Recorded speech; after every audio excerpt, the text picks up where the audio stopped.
नमस्कार दोस्तों, मैं हूं आपका अपना ML उदय और हम जो कर रहे थे वो ये है कि हम गणित के 50 इंपॉर्टेंट क्वेश्चन कर रहे थे कक्षा 10 को लेकर के। और दो चैप्टर हम पहले आपको पढ़ा चुके हैं। एक चैप्टर आपका रियल नंबर का और दूसरा आपका बहुपद का। ये दो चैप्टर हम करा चुके हैं। आज हम तीसरा चैप्टर कराने वाले हैं। तीसरा चैप्टर आपका जो है वो है दो चरों वाले रैखिक समीकरण। उसको लेकर के आ गए हैं। पहला क्वेश्चन तीसरे चैप्टर का और 50 इंपॉर्टेंट क्वेश्चंस का 11वां क्वेश्चन। यदि आपको चैनल अच्छा लग रहा है, पीछे की क्लास से देख लीजिए तो सब्सक्राइब कर लीजिए। आगे की जितने भी चैप्टर्स हैं उनके लिए आप सब्सक्राइब कर लीजिए और लाइक शेयर कमेंट करना बिल्कुल मत भूलिएगा। तो चलिए चलते हैं। के का वह मान जिसके लिए समीकरण इकाई x प्लस वाई माइनस 4 बराबर 0 तथा 2x प्लस के वाई बराबर 3 का कोई हल नहीं है। यहां से लेकर के आपको के का मान एक क्वेश्चन इस प्रकार से आपसे पूछा जा सकता है। तो हम ऐसे क्वेश्चनों को कैसे कर पाएंगे? तो यहां देखिए, यहां तीन चीजें होती हैं। एक होता है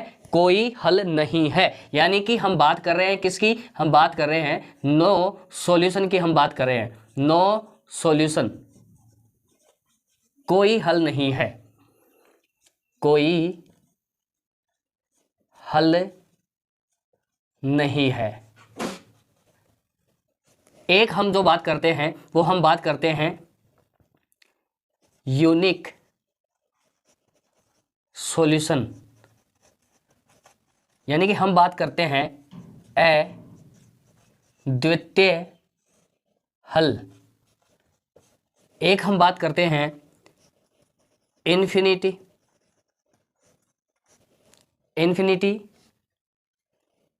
अनेक सॉल्यूशंस की हम बात करते हैं, अनेक हल की हम बात करते हैं। तो यहाँ क्या होगा आपका? इन्फिनिटी मैनी सॉल्यूशन,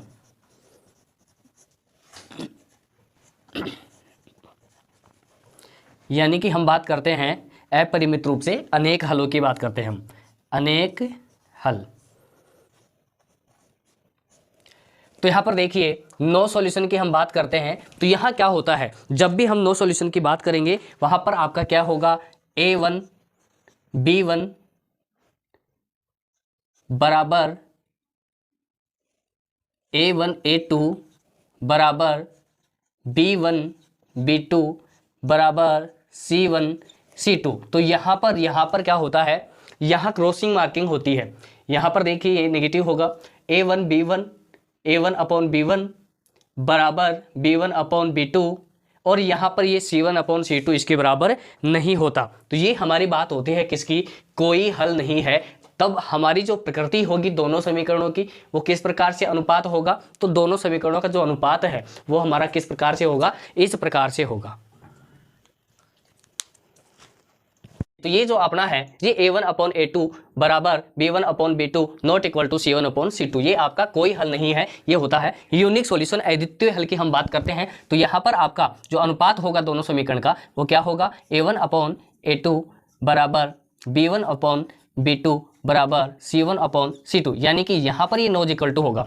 यहाँ पर आपका A1 upon A2 not equal to B1 upon B2 होगा और ये आपका इक्वल होगा। ये आपका कौन सा है? यूनिक सॉल्यूशन की हम बात कर रहे हैं, अद्वितीय हल की हम बात करते हैं। इन्फिनिटी मैनी सॉल्यूशंस की हम बात करते हैं। तो ये आपके क्या है? अनेक हल है, अनेक हल हैं। तो यहाँ पर आपका क्या आएगा? यहाँ पर आपके जो अनुपात हैं वो कैसे रहने वाले हैं? तो यहाँ पर आपका जो अनुपात होगा वो क्या होगा? यहाँ पे तीनों ही आपके क्या होंगे? इक्वल होंगे। तो ये हमारा कौन हो जाएगा? अनेक हल हैं। अपरिमित रूप से इस प्रकार के अनेक हल होंगे। और यहाँ पर आपके क्या होते हैं? यहाँ पर रेखाएं क्या होती हैं? संपाती होती हैं। क्या होती हैं? संपाती होती हैं। संपाती मतलब एक दूसरे के ऊपर ऐसे सटी हुई रहती हैं। और अद्वितीय हल की हम बात करते हैं तो यहाँ पर आपका क्या होता है? यहाँ पर रेखाएं एक दूसरे को प्रतिच्छेदी करती हैं। तो प्रतिच्छेदी रेखाएं होंगी। कैसी रेखाएं होंगी? प्रतिच्छेदी रेखाएं होंगी। और कोई हल नहीं है, इसका मतलब क्या है? यहाँ पर कोई हल नहीं होगा तो एक दूसरे को कभी नहीं काटेंगी। तो फिर कैसी होंगी? समांतर होंगी। कैसी होंगी? समांतर होंगी। बस ये आपको याद करना है। तो चलिए चलते हैं क्वेश्चन की तरफ। तो क्वेश्चन क्या है हमारा? 2 प्लस वाई माइनस बराबर 4 ये और 2x प्लस के वाई बराबर 3, ये आपका क्या है? आपका अब इसको सोल्यूशन देख लीजिए। हाँ जी, तो ये हमारा नो सॉल्यूशन, कोई हल नहीं है, नो सॉल्यूशन की हम बात करते हैं। तो A1 अपॉन A2 बराबर B1 upon B2 not equal to C1 upon C2 होगा। तो यहाँ हम क्या करेंगे? यहाँ पर हम मान डालेंगे। A1 का मान कितना है? 1 है। तो यहाँ आपने कितना लिखा? 1 लिख दिया। यहाँ पर आपने कितना लिख दिया दोस्तों, 1 लिख दिया। यहाँ पर a2 की हम बात करें तो कितना है, 2 है, बराबर b1 कितना है, ये देखो यहाँ पर b1 मिलेगा, ये आपका 1 है, b2 कितना है आपका k है दोस्तों, और यहाँ पर आपका इक्वल टू है नहीं तो इसे आपको नहीं लेना है। तो आपका यहाँ पर क्या होगा, यहाँ पर वज्र गुणन हो जाएगा, ये इधर गुणा होगा और ये आपका इधर गुणा होगा, तो ये वज्र गुणन होगा, k को 1 से गुणा किया तो 1 इंटू k बराबर ये इससे गुणा होगा 2 इंटू 1। यहाँ से आप k का मान निकालेंगे तो ये एक आपका कोई मतलब नहीं है और यहाँ भी आपका 1 का कोई मतलब नहीं है, तो k का मान आपका कितना आ जाएगा दोस्तों, 2 आ जाएगा। ये आपका क्या हो गया, आंसर हो गया है। चलिए चलते हैं नेक्स्ट क्वेश्चन की तरफ।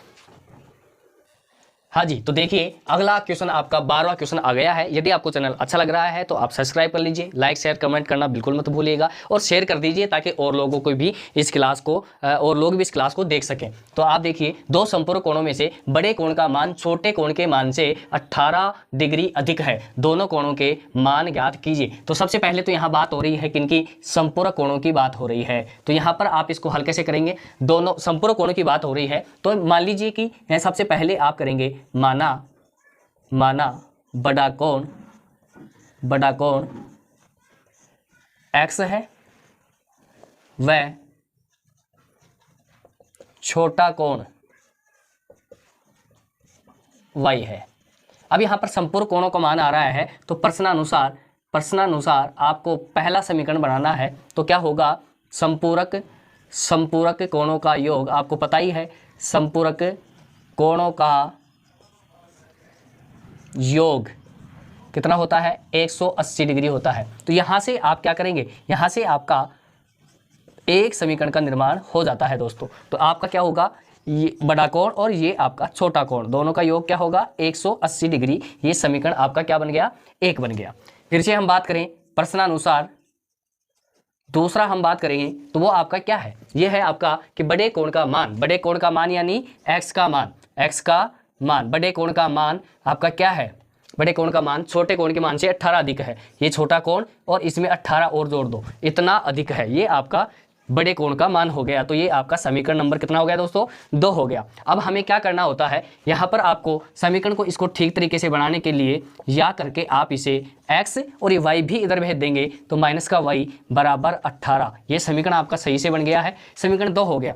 यहाँ पर आप क्या करेंगे, विलोपन विधि से हम इसको क्या कर लेंगे, हल कर लेंगे। तो विलोपन विधि क्या है, हमें विलोपन करना है तो आप क्या करेंगे, दोनों समीकरणों को ऊपर नीचे रखेंगे। आपका क्या हो जाएगा, x प्लस वाई बराबर 180 डिग्री और यहाँ पर आपका x माइनस वाई बराबर 18 डिग्री। तो यहाँ से y से y क्या हो जाएगा दोस्तों, कैंसिल हो जाएगा और यहाँ आपका 2x बचा और यहाँ आपका कितना हो गया है, 180 और 18 कितने हो जाते हैं दोस्तों, 19 और 8 हो गया। कितना हो गया, 198, 198 डिग्री। और यहाँ से आप x का मान निकालेंगे तो 198 डिग्री में आपका किसका भाग चला जाएगा, 2 का भाग चला जाएगा दोस्तों। तो x का मान कितना आ जाता है, 198 का आप आधा करते हैं तो मेरे हिसाब से ये 99 डिग्री आता है दोस्तों। तो एक कोण 99 डिग्री का है, दोनों कोणों का योग 180 डिग्री है। तो दूसरे वाला कोण आप कैसे निकालेंगे, यहाँ से आप दूसरे वाला कोण निकालेंगे, y का मान आपको निकालना है तो 180 में से 99 माइनस कर दो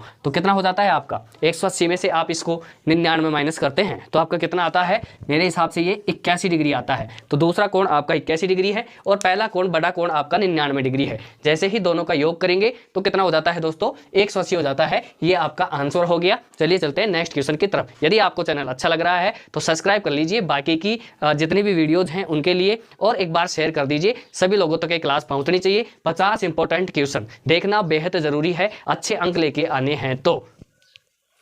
लीजिए दोस्तों, नेक्स्ट क्वेश्चन है हमारा, निम्न समीकरण को आलेखीय विधि से हल करो। इस प्रश्नावली का सबसे इंपॉर्टेंट क्वेश्चन और सबसे ज्यादा अंक का आने वाला क्वेश्चन और हमेशा आने वाला क्वेश्चन, आलेखीय विधि यानी कि आपका ग्राफ के क्वेश्चन की मैं बात कर रहा हूं। तो ग्राफ का जो क्वेश्चन है आपका, अभी देखिए लेवल काफी कम कर दिया है सरकार ने, और ग्राफ का क्वेश्चन मेरे हिसाब से तो इस प्रकार के समीकरण आएंगे, यहाँ पर ये इसके आगे और संख्याएं लगी हुई नहीं आएंगी, सीधा सिंपल आपका जो है वही आने वाला है। ये मेरा जहां तक विचार है वहां तक। तो इस प्रकार के क्वेश्चन को आप आसानी से हल कर सकते हैं। जब भी आपको लगे कि x के साथ कुछ नहीं है, y के साथ भी कुछ नहीं है, सीधा सीधा सिंपल है, तब आपको क्या करना है, सबसे पहले आप क्या बनाएंगे इस प्रकार से सबसे पहले आप क्या बनाते हैं दोस्तों, इस प्रकार से ये आपको डब्बे बनाने हैं। एक में आपको x लिखना है और दूसरे में y। जब आपके समीकरण सिंपल हो तो आप क्या करना है, आपको एक एक बार 0 रखना है। आपने x को 0 रखा, इस समीकरण से आपने x को 0 रखा तो y का मान क्या आएगा, ये y का चिन्ह इसके साथ चला जाएगा,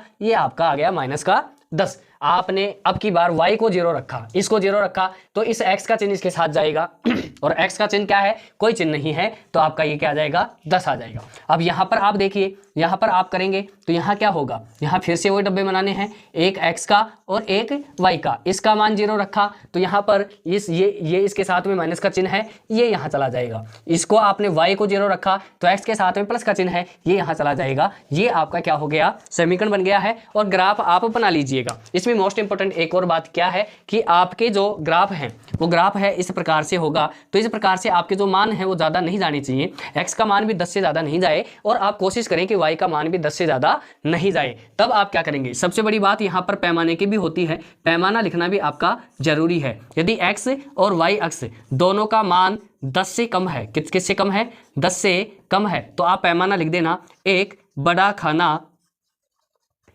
खाना बराबर 1 इकाई, ये आपका पैमाना रहेगा। यदि x और y अक्ष का मान आपका 10 से अधिक है, 10 से अधिक जाता है, तब आप क्या करेंगे, तब आपको पैमाना लेना है, एक छोटा खाना बराबर 1 इकाई, ये खाना लेना है। तब आप ठीक से ग्राफ में भर पाएंगे। तो यहाँ पर आपका ये ग्राफ आलेख, ये विधि है, ये जरूर आएगी, ये कंप्लीट हो गई है और मेरे हिसाब से ये सरल सिंपल ही आपके जो हैं वो आएगा और देख लीजिएगा। और ऐसा ही आएगा, बिल्कुल सिंपल पेपर आएगा, घबराने की बिल्कुल आवश्यकता नहीं है। चैनल आपको अच्छा लग रहा है तो सब्सक्राइब कर लो आगे की वीडियोज़ के लिए, और और लाइक शेयर कमेंट करना बिल्कुल मत भूलिएगा। आज के लिए इतना ही, थैंक यू, धन्यवाद।